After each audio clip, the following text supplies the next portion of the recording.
വഖഫ് bill ഒരു minority റൈറ്റിൻ്റെ പ്രശ്നമാണ്. അതുപോലെ തന്നെ അത് ഒരു ഓൾ ഇന്ത്യ ഇഷ്യൂ ആണ്. അതുകൊണ്ട് വഖഫ് ബിൽ അമെൻമെൻറ്റിനെ അതിശക്തമായി തന്നെ ഞങ്ങൾ എതിർക്കും. ഇന്ത്യ മുന്നണിയിലെ എല്ലാ കക്ഷികളുടെയും സ്റ്റാൻഡ് അത് തന്നെയാണ്. അതിനകത്ത് യാതൊരുവിധ വിട്ടുവീഴ്ചയില്ല. അപ്പോൾ പാർലമെൻറ്റ് ഭൂരിപക്ഷ പ്രകാരം ഇത്തരം നിയമങ്ങൾ പാസ്സാക്കുമ്പോൾ പിന്നെ കരണീയമായിട്ടുള്ളത് അതിനെ സുപ്രീം കോടതിയിൽ ചോദ്യം ചെയ്യുക എന്നുള്ളതാണ്. ഭരണഘടനാപരമായി ആ പ്രൊവിഷൻ ഉള്ളതുകൊണ്ട് രാജ്യത്ത് കിട്ടാവുന്ന ഏറ്റവും നല്ല വക്കീലിനെ വെച്ച് ഏറ്റവും നല്ല നിലയിൽ തന്നെ ഞങ്ങൾ ഈ അമെൻമെൻറ്റിനെ ചോദ്യം ചെയ്യും. അത് സംബന്ധിച്ച്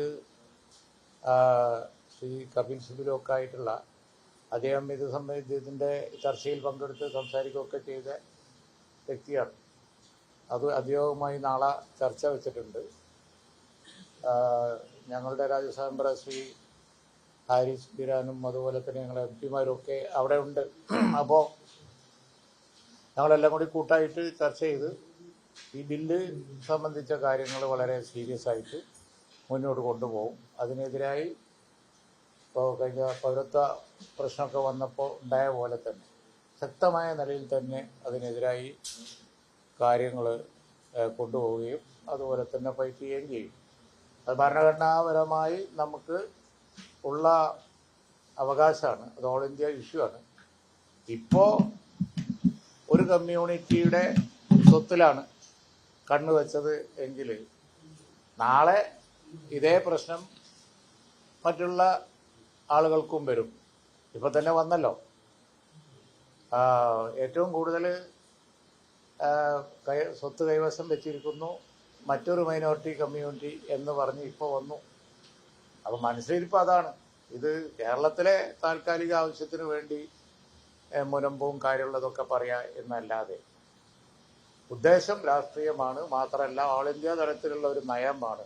മറ്റെല്ലാ സംസ്ഥാനങ്ങളിലും ഒക്കെ നടന്നുകൊണ്ടിരിക്കുന്ന കാര്യങ്ങൾ നമ്മൾ അനുദിനം കാണുന്നുണ്ട്. മധ്യപ്രദേശിലാവട്ടെ ഒറീസയിലാവട്ടെ ഒക്കെ ഈ ഒരാഴ്ച എടുത്ത് നോക്കിയാൽ മതി, മണിപ്പൂരിലാവട്ടെ. അപ്പോൾ അതുകൊണ്ട് വഖഫ് ബിൽ അമെൻമെൻറ്റും മറ്റു വിഷയങ്ങളും തമ്മിൽ ബന്ധമില്ല. മുനമ്പത്തെ പ്രശ്നത്തെക്കുറിച്ചാണ് പറയാനുള്ളത്, ചോദിക്കാനുള്ളതെന്നുണ്ടെങ്കിൽ ഞങ്ങൾ അന്നേ പറഞ്ഞിരുന്നു മുനമ്പം പ്രശ്നം പരിഹരിക്കാൻ ഇവിടെ തന്നെ സാധിക്കും എന്നുള്ളത്. ഇപ്പോൾ ഗവൺമെൻറ് തന്നെ നാളെ അത് സംബന്ധിച്ചുള്ള കേസ് ഹൈക്കോടതിയിൽ വരികയാണ്, ഡിവിഷൻ ബെഞ്ചിൻ്റെ മുമ്പിൽ വരികയാണ്. ഗവൺമെൻറ് തന്നെ പറഞ്ഞല്ലോ, കേരള ഗവൺമെൻറ്റിന് അധികാരമുണ്ട്, ഞങ്ങൾ പരിഹരിച്ചോളാതാണല്ലോ കോടതിയിൽ ഇപ്പോൾ ഗവൺമെൻറ് വാദിച്ചത്. നാളെ വാദിക്കാൻ പോകണം. അതാണ് സ്വാഭാവികമായി വന്ന സിംഗിൾ ബെഞ്ചിൻ്റെ സ്റ്റേ വിധിക്ക് ഒരു പക്ഷേ സ്റ്റേ ചെയ്യപ്പെടും. നാളെ സാധ്യതയുണ്ട്, നല്ല സാധ്യതയുണ്ട്, സ്റ്റേ ചെയ്യാനുള്ള സാധ്യതയുണ്ട് എന്നാണ് വക്കീൽമാരൊക്കെ പറയുന്നത്. അപ്പോൾ അങ്ങനെയാണെങ്കിൽ ആ വിഷയം കേരള ഗവൺമെൻറ്റിന് തന്നെ പരിഹരിക്കാൻ കഴിയും, ഒരു സംശയവുമില്ല. ഞങ്ങൾ അതിന് വേണ്ട പിന്തുണ കൊടുക്കുക എന്ന് ആദ്യമേ പറഞ്ഞിട്ടുണ്ട്. മുനമ്പം പ്രശ്നം രമ്യമായി പരിഹരിക്കുന്ന കാര്യത്തിൽ നമ്മുടെ സ്റ്റാൻഡിൽ ഒരു വ്യത്യാസവുമില്ല. അത് എല്ലാവിധ സഹകരണവും ഗവൺമെൻറ്റിന് കൊടുക്കും, കേരള ഗവൺമെൻറ്റിന് കൊടുക്കും. അങ്ങനെ ഗവൺമെൻറ് മുന്നോട്ട് പോകാണ്. അപ്പോൾ രണ്ടും തമ്മിൽ വ്യത്യാസം. ഇതൊരു ഓൾ ഇന്ത്യ ഇഷ്യൂ ആണ്. ഇതിൽ ഞങ്ങൾ ലീഗലായിട്ട് ഫൈറ്റ് ചെയ്യും.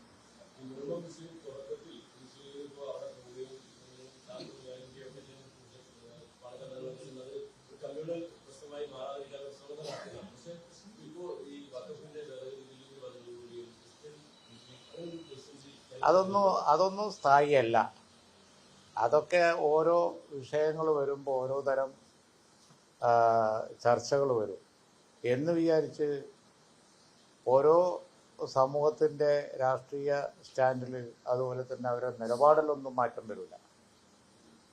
അവരവരുടെ അവകാശങ്ങൾ സംബന്ധിച്ച് മുൻപ് ഒരു സീരിയസ് ഇഷ്യൂ ആയിരുന്നു. ആ സീരിയസ് ഇഷ്യൂ അവർ സീരിയസ് ആയി തന്നെ പറഞ്ഞു. ഞങ്ങളടക്കം അവരോട് പോയി ചർച്ച ചെയ്തു. അത് പരിഹരിക്കാൻ വേണ്ടി അവർ നടത്തുന്ന ശ്രമങ്ങളുടെ പിന്നിൽ ഇനിയും അവരുടെ കൂടെ ഉണ്ടാവും. അതിന് രാഷ്ട്രീയമായി മുതലെടുപ്പ് നടത്താൻ വേണ്ടി ഒരു കൂട്ടർ പുതുതായി ഇറങ്ങി. അത് സ്ഥായിയല്ല, അത് പിന്നെ എല്ലാവർക്കും അതറിയാം. അതിപ്പോൾ ഒരു പൊളിറ്റിക്കൽ മുതലെടുപ്പിന് വേണ്ടി അവർ പറയുന്നതാണ് എന്നല്ലാതെ അതുകൊണ്ടൊന്നും രാഷ്ട്രീയമായി അതിനൊരു പ്രത്യാഘാതം വരാൻ പോകുന്നില്ല.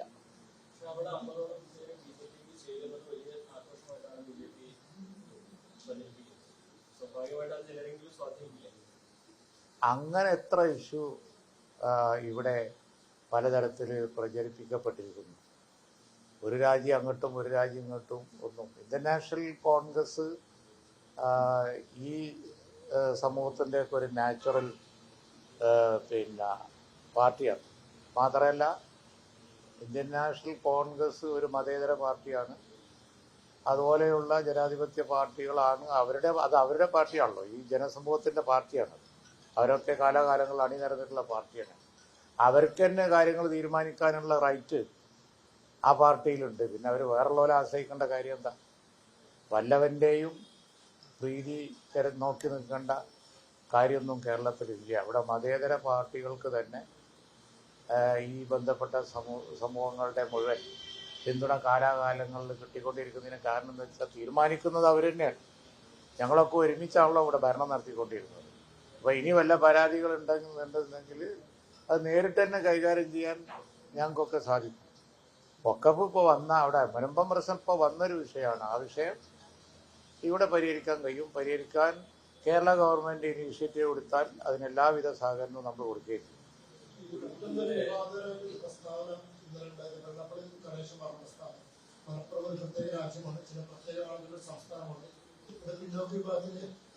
അഭിപ്രായം പറയാൻ പോലും അവകാശമില്ല.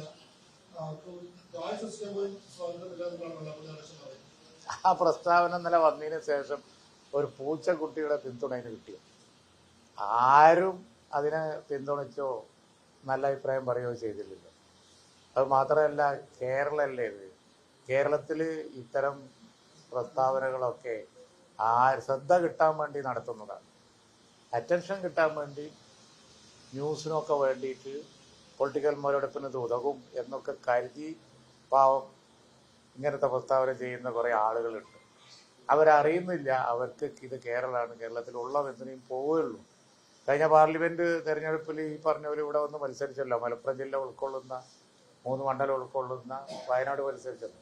ഇവിടുന്ന് കിട്ടിയ വോട്ട് എത്ര? നോട്ടൊക്കെ കിട്ടിയ അത്ര വോട്ടില്ല. ഇവരൊക്കെ പിന്തുണ അത്ര ഉണ്ട് ഇവിടെ. ഈ പറഞ്ഞ മലപ്പുറം ജില്ലയിൽ നിന്ന് അവർക്ക് എത്ര വോട്ട് കിട്ടി? വളരെ കുറച്ച്, നാമമാത്രമായ വോട്ട്. ഇതാണ് ഇവരൊക്കെ പിന്തുണ. ഇവരങ്ങോട്ട് പ്രസ്താവന ഇറക്കിയാൽ അവിടെ ഭൂമി കുലുങ്ങുമെന്ന് അവർ വിചാരിക്കല്ലേ. അത് ചർച്ചയാക്കുന്ന നമ്മളെ പറഞ്ഞാൽ മതി. ഇത് ചർച്ചയാക്കുന്ന നമ്മളെ പറഞ്ഞാൽ മതി. ചില പ്രസ്താവനയെ കുറിച്ച് നമ്മൾ പറഞ്ഞില്ല, less we talk the better. അതിനെക്കുറിച്ച് ഏറ്റവും കുറച്ച് പറയുന്നതാണ് നല്ലത്. കാരണം അത് ഒരു ചലനവും ഇല്ല, ഒരു റെലവൻസും ഇല്ലാത്ത ഒരു മോശമായ വൃത്തികെട്ട ഒരു സ്റ്റേറ്റ്മെന്റ് അത്ര.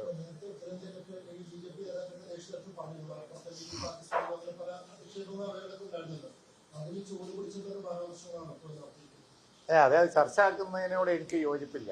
ഇത്രയും വൃത്തികെട്ട, ഇത്രയും നിലവാരം കുറഞ്ഞ പ്രസ്താവനകൾ മുഖ്യ മാധ്യമങ്ങളും ബാക്കിയുള്ളവരും ഒക്കെ ചർച്ച ആക്കുന്നതിനോട് തന്നെ എനിക്ക് വ്യക്തിപരമായി യോജിപ്പില്ല. അത് ഞാൻ പറഞ്ഞില്ലേ, the less we talk the better. അതിനെക്കുറിച്ച് ഏറ്റവും കുറച്ച് പറയുന്നതാണ് നല്ലത്. ഇതാരെങ്കിലുമൊക്കെ പോകുമല്ലോ. കാരണം ഇത്തരം പ്രസ്താവന സമൂഹത്തിന് സഹിക്കാൻ കഴിയില്ല. അതുകൊണ്ട് ആരെങ്കിലുമൊക്കെ ലീഗൽ നടപടിയായിട്ട് മുന്നോട്ട് പോകും. സ്വാഭാവികമാണ്. ഞാൻ കേസ് എടുക്കേണ്ടതല്ലേ എന്ന് പറഞ്ഞാൽ അതിനൊരു ന്യൂസ് വാല്യൂ കിട്ടും. അത് വേണ്ട. അല്ലാതെ തന്നെ അത് നോക്കാൻ ആരെങ്കിലും ഒക്കെ ഉണ്ടാവും. ഇത്ര വൃത്തികെട്ട സ്റ്റേറ്റ്മെന്റ് വരുമ്പോൾ സമൂഹം മൊത്തത്തിൽ പ്രതികരിക്കും. അതിന് പ്രത്യേകമായി ഞാനിപ്പോൾ ഇറങ്ങി പുറപ്പെടും. ഞാൻ വേറൊരു കേസ് നോക്കാനുണ്ട്, അതിന് ഡൽഹി പോവാണ് ഇപ്പോൾ.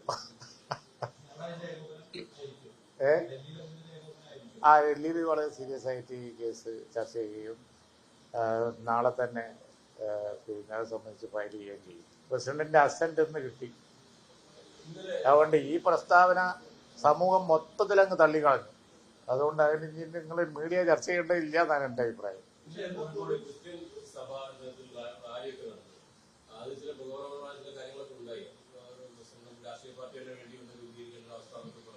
അല്ല, ഇത് ജനാധിപത്യ പിന്നെ സംവിധാനമല്ലേ. ഇവിടെ അവർ മുമ്പും മലയോര മേഖലയിലെ പ്രശ്നം വന്നപ്പോൾ അവർ പിന്നെ റാലി നടത്തിയിട്ടുണ്ട്. അതുപോലെ തന്നെ ഇപ്പോൾ അടുത്ത കാലത്തായി നടന്നുകൊണ്ടിരിക്കുന്ന ഗവൺമെൻറ്റിൻ്റെ അനാസ്ഥ, ഈ പിന്നെ കാട്ടുമൃഗങ്ങളുടെ ശല്യം, അതിനെതിരായി അവർ റാലി നടത്തിയിട്ടുണ്ട്. അതുകൊണ്ട് അവകാശങ്ങൾക്ക് വേണ്ടി ജനാധിപത്യപരമായി പ്രകടനം നടത്തുന്നതിലും മീറ്റിംഗ് നടത്തുന്നതിലും കുഴപ്പമൊന്നുമില്ല. ക്ഷണിച്ചിരുന്നെങ്കിൽ ഞങ്ങളും പോകുമായിരുന്നു.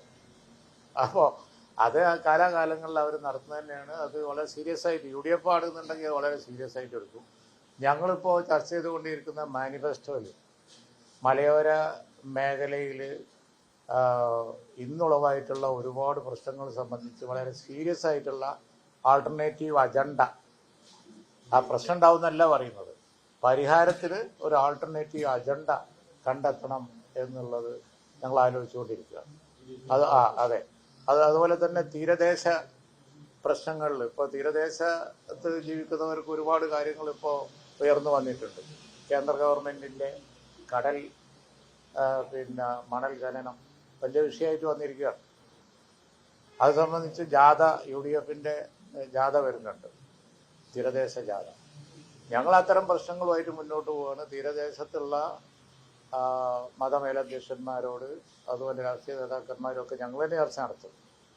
മലയോര മേഖലയിലുള്ള അതുപോലെ തന്നെ പ്രശ്നങ്ങൾ സംബന്ധിച്ച് ഞങ്ങൾ ചർച്ച നടത്തും. ആൾട്ടർനേറ്റീവ് അജണ്ട ഉണ്ട് ഞങ്ങൾക്ക്. ഈ വർഗീയ പ്രശ്നങ്ങളിൽ അവരെ കെട്ടിയിടാം എന്ന് വിചാരിക്കുന്നവർക്ക് തെറ്റും. അവസാനം അതേ ഉണ്ടാവുള്ളൂ. കഴിഞ്ഞ പാർലമെന്റ് തെരഞ്ഞെടുപ്പിൽ കിട്ടിയ വോട്ട് തന്നെ കിട്ടുകയും ചെയ്യും. അതിന്റെ റെക്കോർഡ് ഭേദിക്കണമെങ്കിൽ താഴോട്ട് പോകാൻ അവർക്ക് തന്നെ കഴിയുള്ളൂ. അത്ര കുറച്ച് വോട്ടാണ് അവിടെ കിട്ടുക.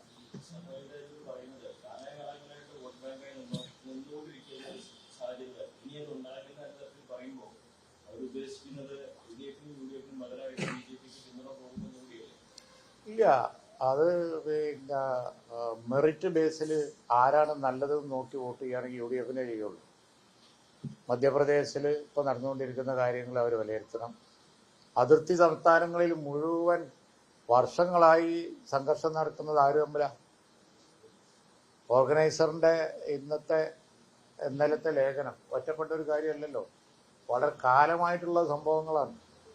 അതുകൊണ്ട് ആ ലേഖനം മിഞ്ഞാന്ന് വന്നേ ഉള്ളൂ.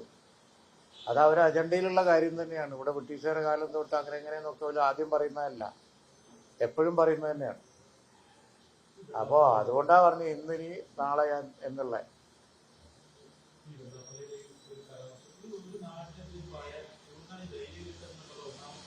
ഇതിലും താണൊരു പ്രസ്താവന ഇല്ല.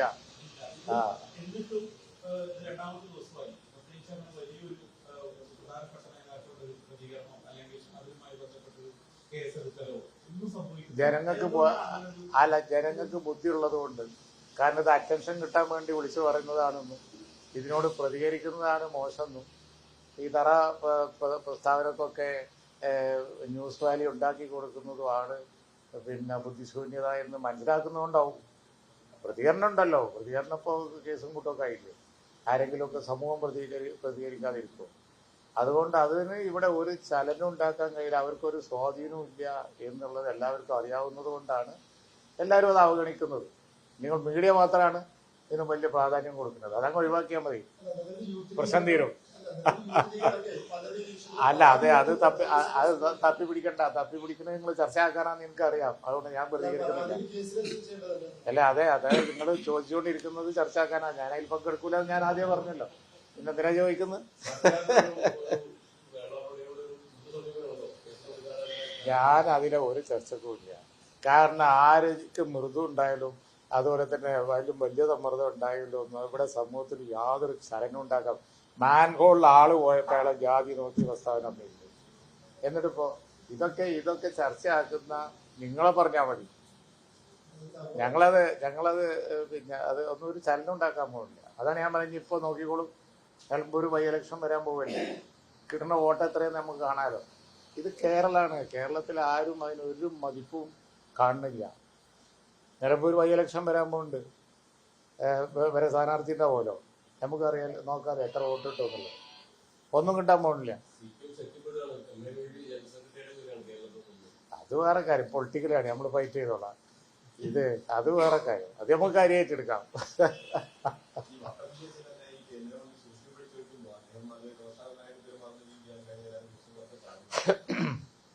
അത് കാര്യമായിട്ടൊന്നും പറയാനില്ലെങ്കിൽ പിന്നെ രോഷാകുലരാവും. അതുകൊണ്ട് സംഭവിക്കുന്നതാണ് അതിപ്പോഴത്തെ ഒരു സംഗതിയാണല്ലോ. കാരണം എന്താ പറയുക, ഒരു അധികാരത്തിൻ്റെ ഹുങ്ക് അവർക്ക് പൊതുവിലുണ്ട്. ഇപ്പം സിനിമ കണ്ടില്ലേ, എടുത്തോനൊക്കെ വെള്ളം കുടിക്കുകയാണ്. അതുതന്നെയാണ് ഞങ്ങൾ പറയുന്നത്. സമീപനം ജനാധിപത്യപരം അല്ല എന്ന് ഞങ്ങൾ പറയുമ്പോൾ നിങ്ങൾ മാധ്യമ പ്രവർത്തകർ കൂടി ബോധ്യപ്പെടുന്ന സംഭവമാണ് ഇപ്പോൾ ഉണ്ടായിക്കൊണ്ടിരിക്കുന്നത്.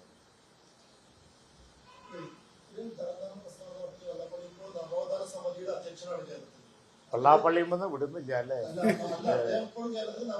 എനിക്ക് അല്ല, വെച്ചവരെ ആലോചിക്കട്ടെ.